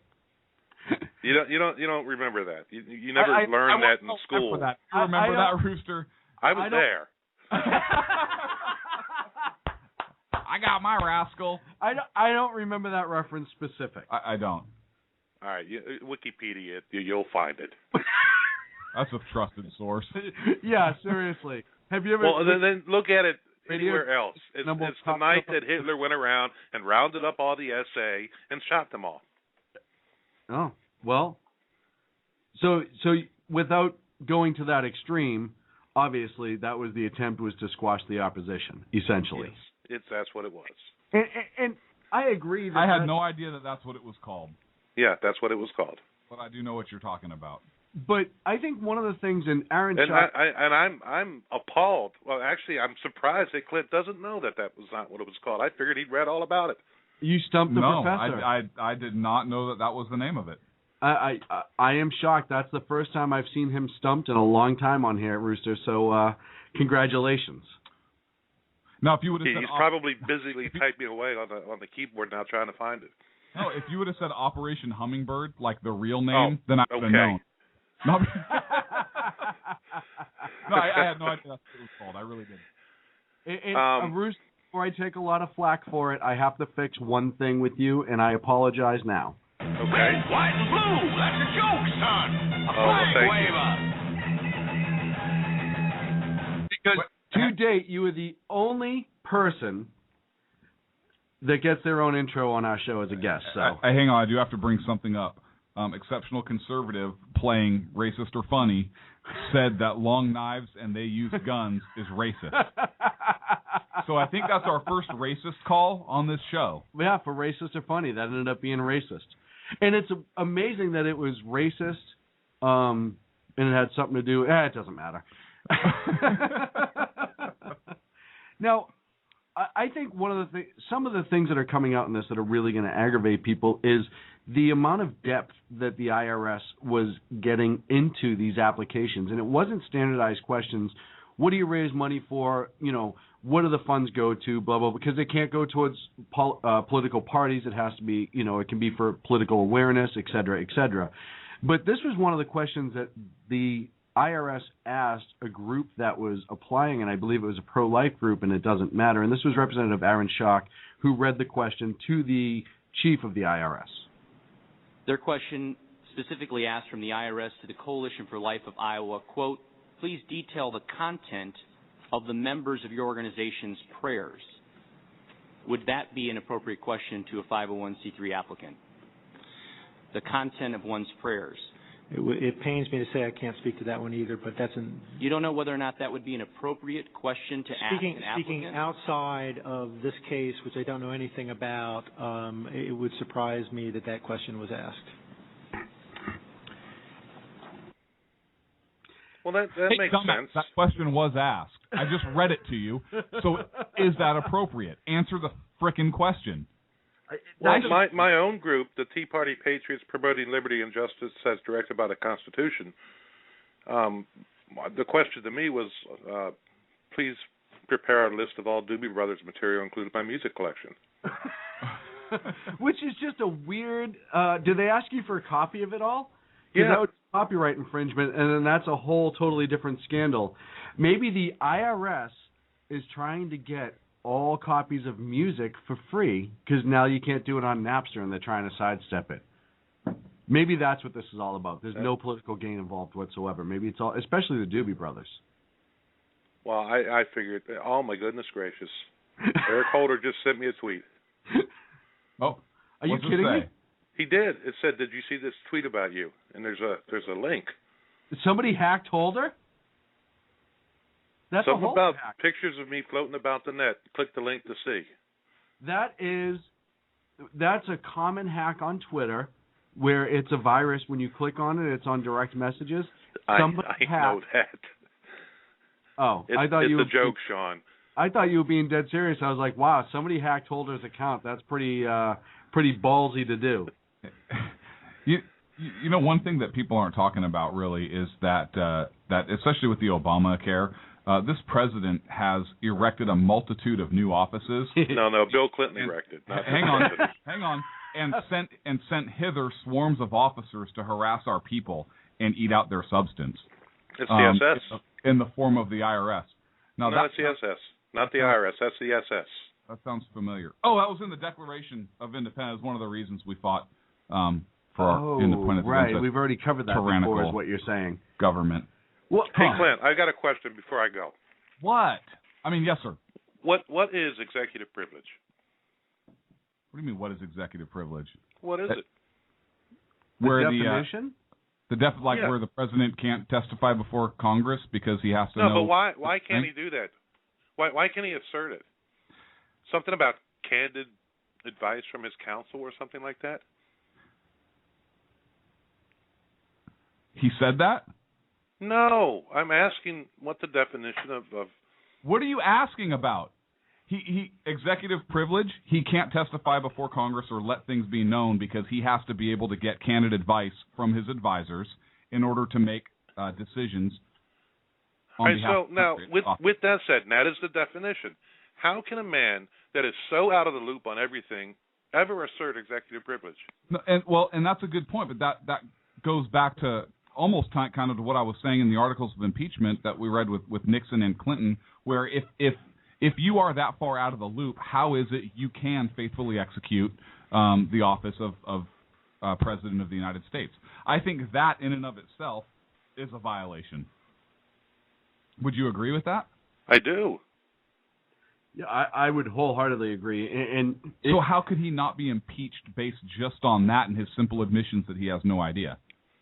But like you said, let's look at the total picture. I agree. I agree, but it's a big deal if the President of the United States has no idea what's going on with all of these things.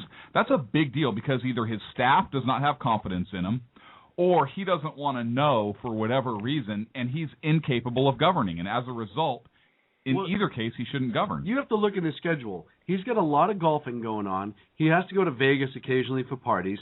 I mean, he can't just sit there and govern. He's got a lot more going on. I mean, he's at work, I don't know, 24 to 36 hours a week, really giving it 70, 60%. But he can't be expected all the time to be ball to the wall. Balls? Because that was Clinton's thing. So I still say Hillary's the wild card, guys. Hillary's going to have to come out. 2016 is lost for her. She can't win. Biden can't win. Hang on. Even if Hillary, you don't think Hillary can win if she comes out now and is the hero? Hey, I brought down the corruption. No, I think this. No, I think it's lost. Okay. I think the only thing she saves now is her dignity. I think the only one who gets anything out of this is Biden. I really do. No, nobody's going to accept Biden. You know what'd be funny though? Biden comes out 2016. He's inaugurated, and he says, "I've solved all the hijackings in the air. Arm all the passengers. You pick up your pistol when you get on. You give them back when you get off. There you go. All done." Hey, you know where that came from? I forget where that came from. It's Archie Bunker. That was Archie. You're right. That was Archie when he was talking about the hijackings in the 70s. We had a special request from Ken from the Exceptional Conservative Show to come on the air while you were on Rooster because apparently you guys... He wants to do the Scooby-Doo ending, doesn't he? Yes! Obama gets impeached, but it's really not Obama, it's Bill Clinton. And I'd have gotten away with it if it weren't for you meddling congressmen.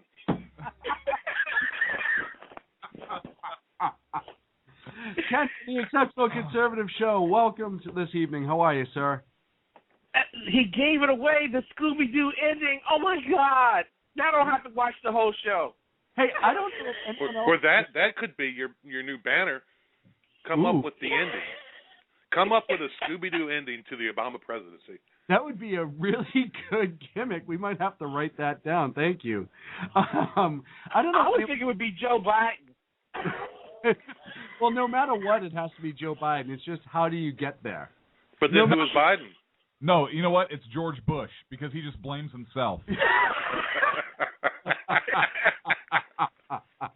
Yeah, you know, I like your show a lot. I talked to Reactionary Speak tonight. Yes. This is another one of those shows. A good show. I liked it, but they're not fun. You can't say shit. And you can't laugh and joke and talk about Scooby-Doo and boners and sticky progressive juice flying from the sky. Well, you know, you say flying from this guy? That's dirty. One other thing too that we've talked about it off air a lot is that you have to have fun, because if you're talking about these downer subjects all the time that are just so stressful and aggravating, you're going to do exactly what they want you to do. You're going to turn it off and walk away, and you're not going to pay attention to the facts. And I think that's what a lot of people in this country do with this sort of situation. And you know what, Sean? That's the reason I write the way I write. Yeah, absolutely. Because a lot of times my stuff comes across as humorous, but I'm really talking about real things. No, you have an amazing way of making it enjoyable, but getting to a valid point at the end. And I give you a ton of credit, and I applaud you for that. And I think that's one of the reasons why we get along so well. And another person who has the ability to do that is Ken. So, Ken, you wanted to say something to Rooster, I'm assuming. I just want to tell you Rooster, saw my picture, didn't you, Ken? No, that's actually, I wanted to give one you hot kudos. potato, isn't it? I wanted to give you kudos for your writing on Susan Rice. Oh, you gave it the title? I promised you that title. Yes, you did. Oh, beautiful. I got to be careful though when I do things like that. If I use certain words in my posts, none of my ads will show up. Now I don't make a lot of money off my ads.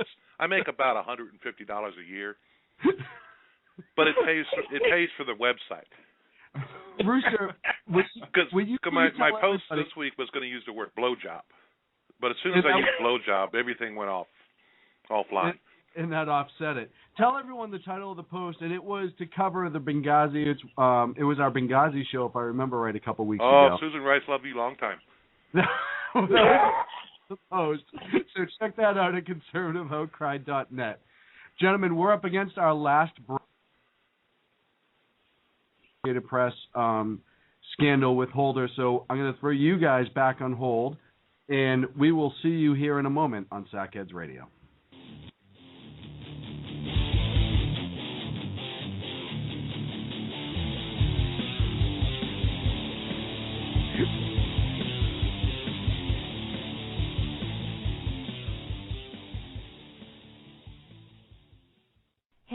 If you care about what's going on in the world, you cannot afford to miss my show.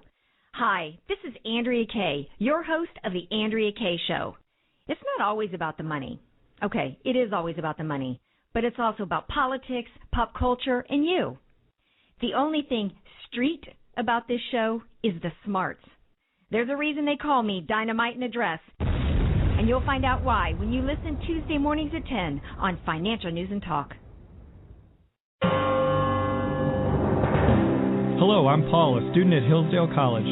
Here is my professor, Dr. Larry Arnn, on the separation of church and state. America's founders believed in the separation of church and state, in that the country was not to have an official religion or an official sect. But that did not mean that government was to be hostile to religion, or even indifferent to religion, as many today argue. In fact, America's founding document, the Declaration of Independence, includes both a reference to God as the author of the laws of nature and a confident assertion that human beings are endowed by their Creator with certain inalienable rights. Far from being hostile or indifferent to religion, America's founders understood the theology of the Declaration to be an essential part of the education of citizens. This Constitution Minute was brought to you by Hillsdale College. To join the national conversation on the Constitution, go to constitutionminute.org. Hey folks, it's Sean from Sackheads Radio. As a native Bostonian, my heart broke on April 15, 2013, watching those horrendous attacks at the Boston Marathon. Now there's a way that you can help. Go to onefundboston.org, ONEFUNDBOSTON.org, where you can donate to help the victims and families from this awful attack. Onefundboston.org, all the proceeds will go directly to the victims' family. Thank you very much from Sackheads Radio. Hey, this is Sackhead Clint. I want to take this opportunity to thank all the wingnut leaders throughout the world, to give our men and women of the armed forces a job, as well as all the anarchists, terrorists, and Occupy folks that give our men and women in uniform on the home front, firefighters, law enforcement personnel, and first responders, job security here in the States as well. So thank all you wingnuts out there. This is Sackhead Clint saying have a good day.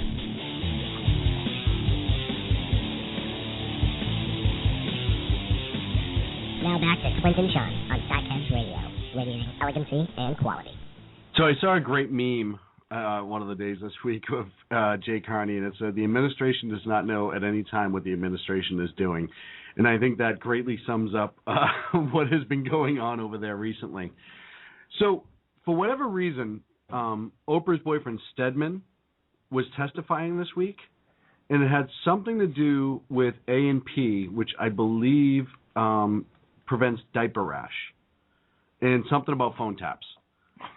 So I figured we'd discuss it here on the show. I don't know why it was a big deal, but apparently the Justice Department was tapping members of the Associated Press because they were... Whoa. Hang on knew a second here. I want to go back to what it is you just said, because that's a scandal of a whole different level. That's very Clinton-esque. That's not what you're talking about. I knew that was going to come out the wrong way. Yeah, it did, or the right way. I don't know. They were doing phone taps, and it was about 20 reporters from the AP, their home and their business, because they were trying to investigate how I believe it was the underwear bomber, and that new technology, and how the CIA interrupted the next attack after that. Either way, we start to get into the question of First Amendment, freedom of press. And a lot of people are saying, well, they immediately hid behind it was national security. Agents could have been put in harm's way, blah, blah, blah, blah, blah. And I'm not downplaying that could have happened, but the press is the press. Mm-hmm. It is their job, whether you like how they do it or don't like how they do it. They're supposed to dig stuff like that up to a point. Sometimes I think that they're very irresponsible, but they have that right to do that if they want to, as much as I don't always agree with it.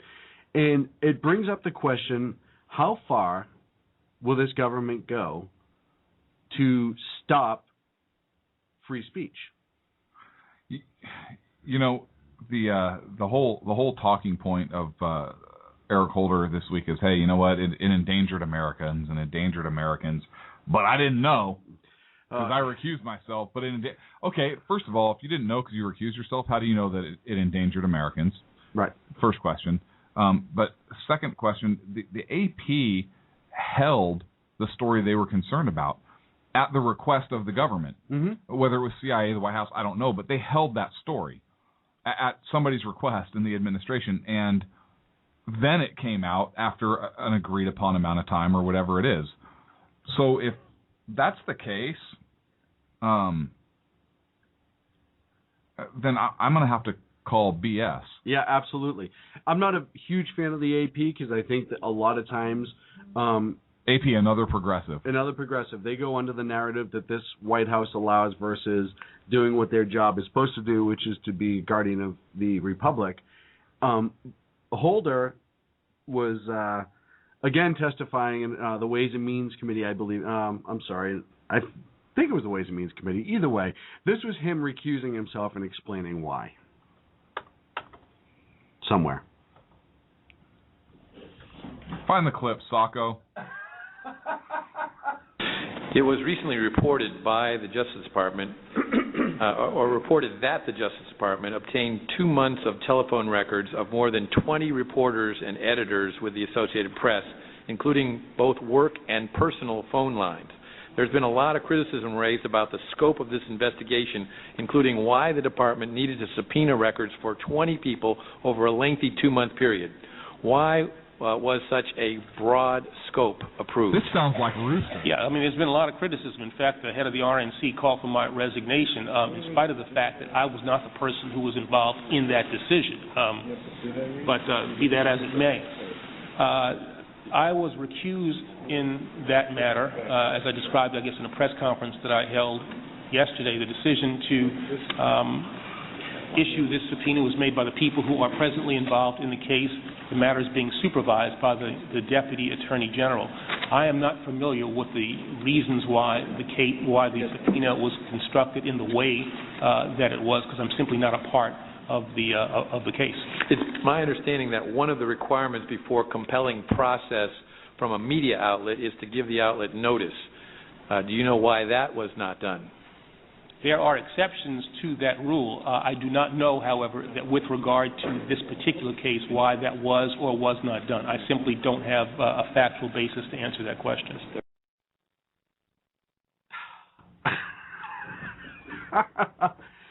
So, getting back to the head of the RNC calling for his resignation, yeah.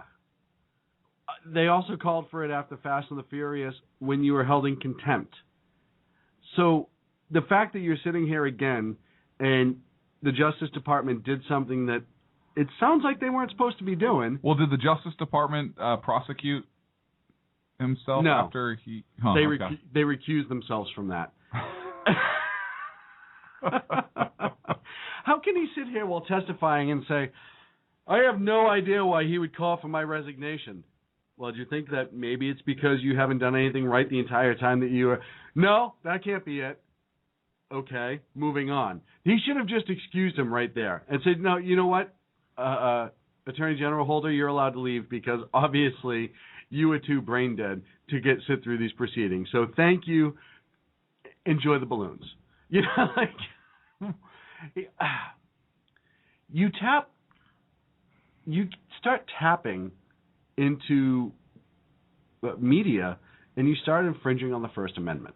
They don't give it. How many rights have they trampled upon? I mean, seriously, between all these things, this government, it's the epitome of tyranny, I believe, at this point. Look, I'm glad that these things have been brought to light and that it's going to be, I hope that they're going to be investigated fully. But this is... one right. I mean, yeah, they trample on the First Amendment. Look what they're trying to do to the Second Amendment, or, even holding people, the Fourth Amendment, the Sixth Amendment. I mean, you name it. They don't. I'm frustrated. I mean, you talk about they're starting trample on this. They've been doing it for a while. I understand, and the reason this is getting so much press now is because the press was victimized by it, and it was part of the liberal press that was victimized by it. And I think a lot of average people This affects everybody. As soon as I think with the Second Amendment, you have those that are gun owners and that respect the Second Amendment as it's supposed to be, and then you have the anti-gun people. So you have that big separation. So you can see the divide, and you can see why some people have that, whether it's right or wrong, and I believe it's wrong, but they have that theory, well, it's all right if we repeal the Second Amendment. I hate guns anyhow. But then you get to this, and, one of the things that really went under the radar is when the law was passed that you can't protest within X amount of yards of the president. Mm-hmm. It was last year sometime. And a lot of people ignore that because it didn't get a lot of press. Mm-hmm. Because, again, this media is the lapdog media that's out there right now, and they didn't want it to get a lot of press. And that was an infringement on the First Amendment rights because they argue that it's a safety thing, but you have the right to do that. So if I'm meeting face-to-face with the president and I say, hey, you know what, I disagree with what you're doing, is that a protest within so many feet of the president? I thought that was free speech. I thought that was how we can talk and try and work through problems here in this country.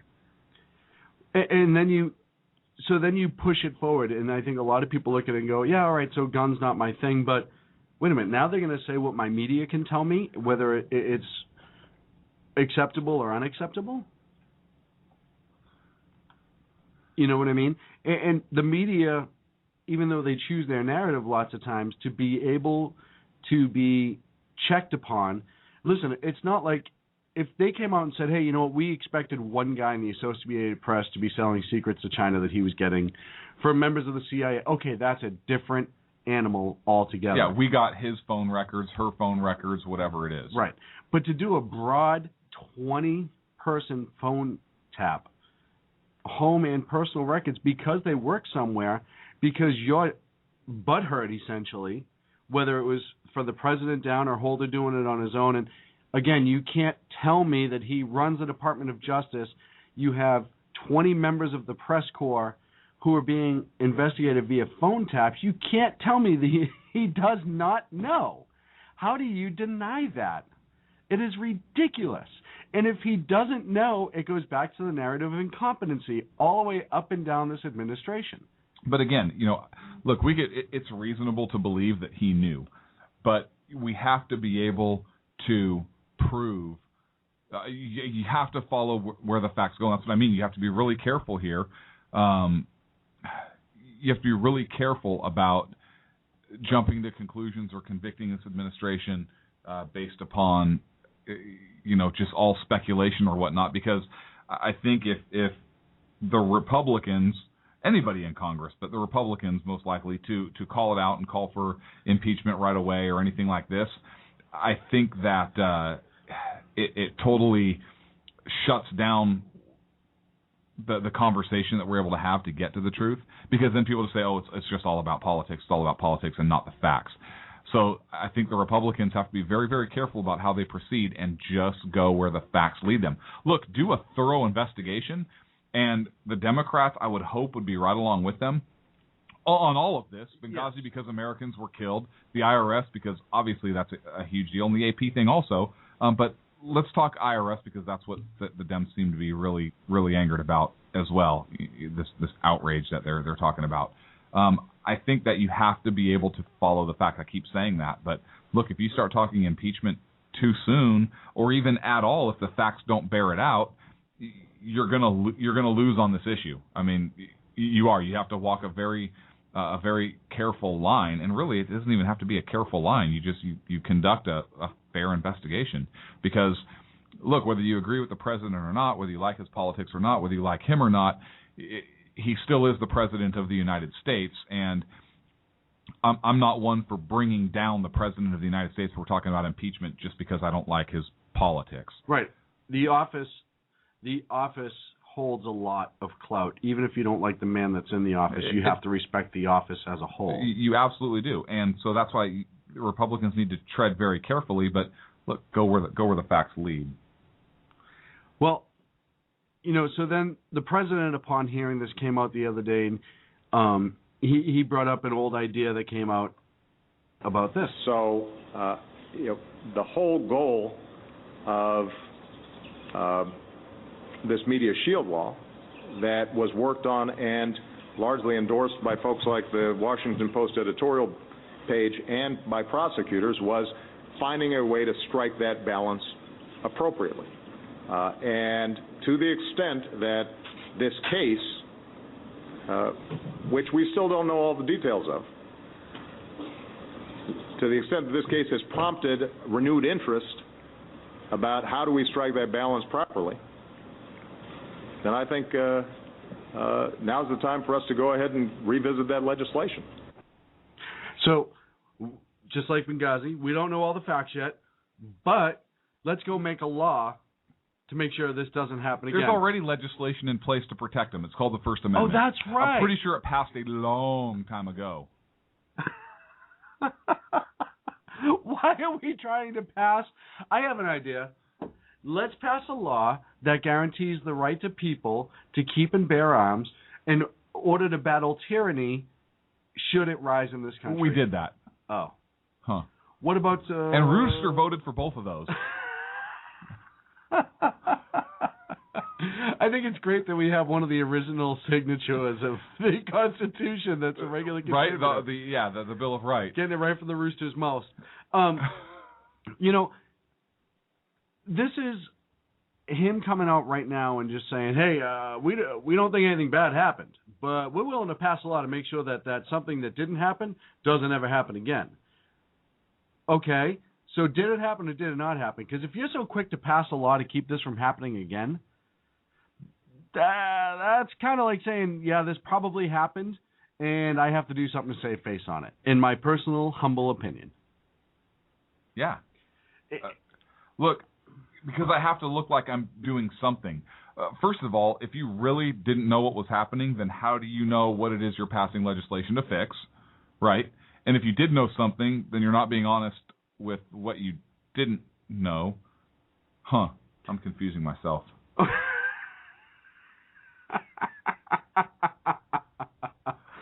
So let's fix a problem that's not quite yet known to be a problem, and that way it's never a problem again. And should we have that problem, I didn't know about it until I watched it on the news. Right, and since I don't know about it until I read about it in the press, but I'm really not upset at my people for not telling me, so nobody else has been fired other than the IRS guy who was going to leave anyways. I just made it a couple weeks early, so it's a huge inconvenience for him. And then the lady who was in charge of that division, I'm going to put her in charge of the whole healthcare thing, so everything will be fine. I can't see how this is going to backfire. Folks, this is not some guy running a Subway in Pittsburgh trying to figure out who's going to work second shift during the rush. This is the President of the United States. And what kills me is how mad people got, and they're starting to get mad now, and you're starting to see it more, but how mad people got at Bush for every little thing. Whether he remember that one of the things that always strikes me about the Bush administration is the picture of the chimpanzee on one end and Bush on the other, and they slowly morph the Bush into the chimpanzee. And that was okay. Everyone thought that was funny. I remember even seeing that on news. They were laughing about it. Ha, ha, ha, ha, ha. Yeah. Try that with Obama. Yeah, exactly, and see what happens. Yeah. But this administration gets so many damn passes, and even when they all but admit that they screwed up, even if it's not intentional wrongdoing, everyone still goes, yeah, but it's just Obama. I mean, it was just, how is he supposed to know? How is he supposed to be responsible? I mean, the guy can't run everything. And is that racist? That you hold a white president to a higher standard than you do a black president? Are you saying, Lapdog Media, that this man is unable to perform at the same level or be accountable for the same amount of things than a white president? Is that what you're saying, media? Oh, no, you're just making that. Well, then why? Why two different standards? Well, because it's a progressive media, and they love what he says, and they love his policies, and it gets people on the federal teat, and they want to be part of that federal teat. I keep saying that over and over again. They get the pass because, A, it's easier to give them the pass than to do actual journalistic work. And the other thing, though, is we've seen in the past with Woodward and other ones, when you do real journalistic work, this administration goes after you. And they don't screw around. They go after you hard. that's what's scary to me. This isn't the first time this administration, and yes, we have to wait to see if it goes all the way up to the top of the administration, but this is not the first time this administration has gone after the media to try to silence them and or change what they're saying.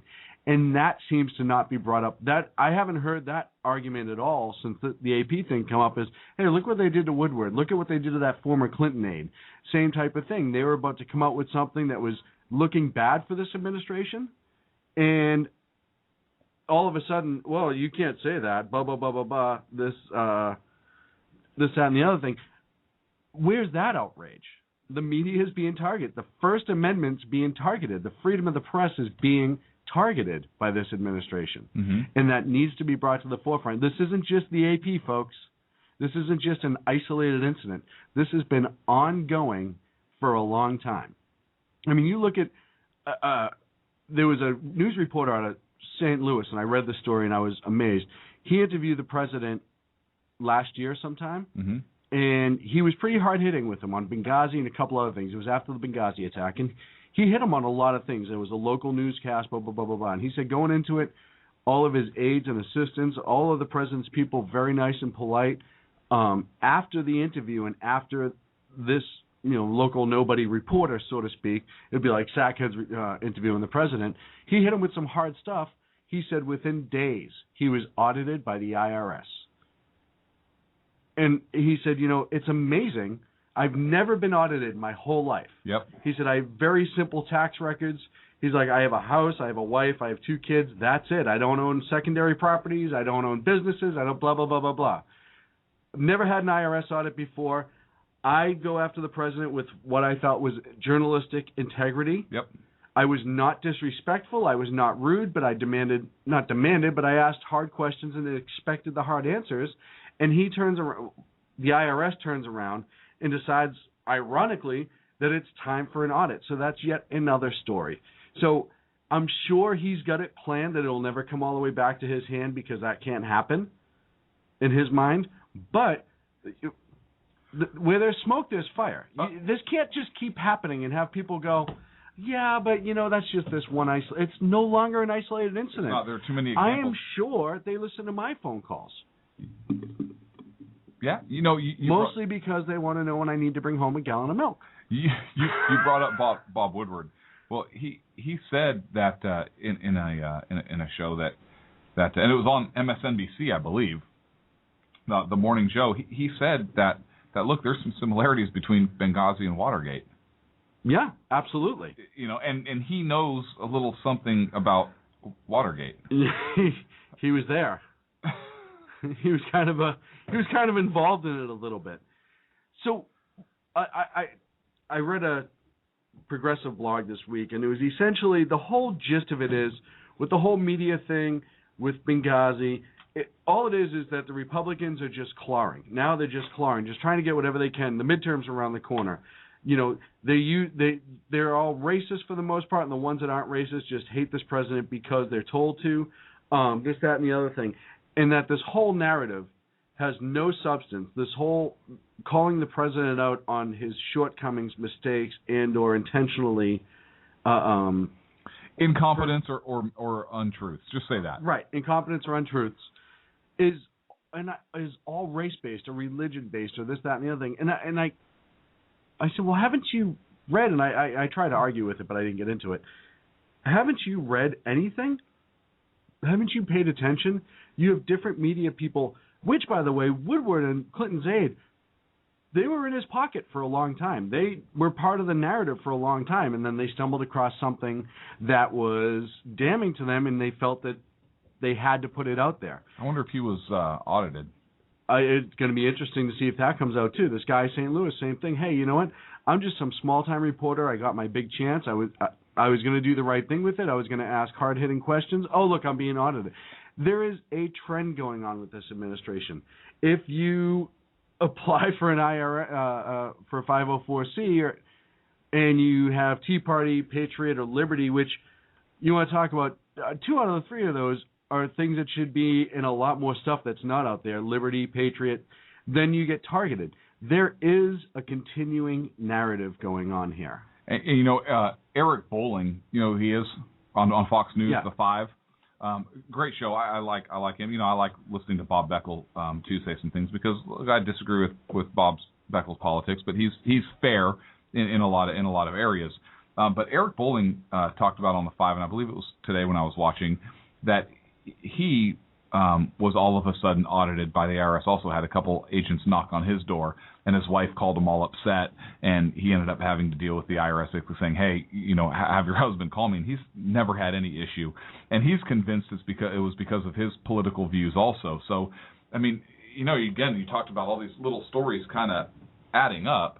And, I mean, that was just another case that I thought of, another media person really who is very critical of this administration. And at the end of it all, the IRS, which apparently is somebody's hand of force in a way, is going to be running the healthcare in this country and become the biggest bureaucratic, if it's not already the biggest bureaucratic agency, it's going to be even bigger. They're bigger law enforcement arm. They're going to have more in-depth access to your life because now they're going to be able to get hold of all your healthcare records. And don't go to Mexico to try to get something done in Canada because they're going to know about it. Yeah, but they were saying, listen, it's just about financials, so we could make a determination of whether you qualify for subsidies or not. Right. That's what they were saying. And listen, why wouldn't we believe the IRS? What have they done lately to show that we can't trust them? What I think is important, though, and you brought this up, the woman who is now in charge of the Obamacare under IRS, spotless record. And I from what I read, she was a headstrong, hardworking, civic employee, and that she should be the first choice for that. And I'm glad she is because she's done no wrong either. Wasn't she in charge of the Cincinnati, right? Yeah. Yeah. Never mind. Scratch that. Maybe there was a janitor that they can promote who had nothing to do with this, but could probably do a better job than the people that are doing it right now. Huh. I hope they tap our phone. How cool would that be? I would love to be able to tell that story. We wouldn't know. No. We just know. We would know.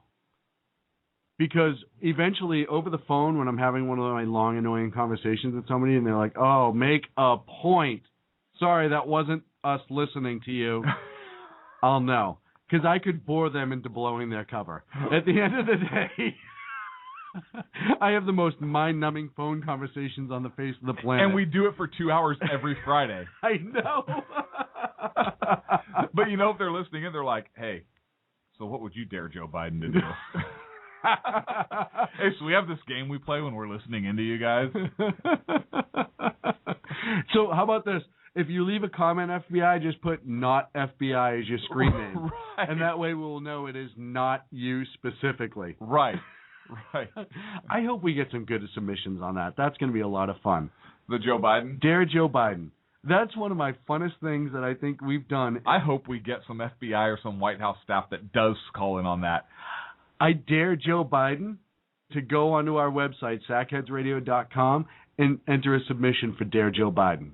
So if anyone out there knows Joe, somehow I know they're listening. Oh, right.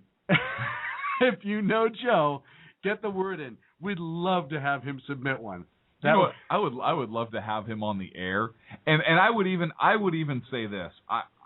I would even, and look, I'll take hit from the conservative media for this, but I don't care because I just think it'd be funny. I would love to have him on the air just to do a Dare Joe Biden segment. No politics. We won't talk politics. We're just going to talk about some batshit crazy stuff that you would do. How about this? We'll just get a whole list. Hang on. The exceptional conservative just dared Joe Biden to toast the Queen of England wearing only bagpipes. Done. If we ever had Joe on, this is what I would do. Just get a whole list of Dare Joe Bidens that we've done and just have him answer yes or no as to would he or wouldn't he, and just read down the list for 2 hours straight. And then say, prove it. Watch the news tomorrow, boys. Teabag a computer screen. Done. Matter of fact, doing it before you asked me to. 2 steps ahead of you, kid. I was surfing this site, you see. Anyways, that's not important. Just know that it was done. Got the whole taint on it, too. So that would be my Dare Joe Biden for the week, is to teabag a computer screen. Clint, do you have one? Yeah, mine would be, while he does that, to rotate the hips forward and leave a skitty right below it.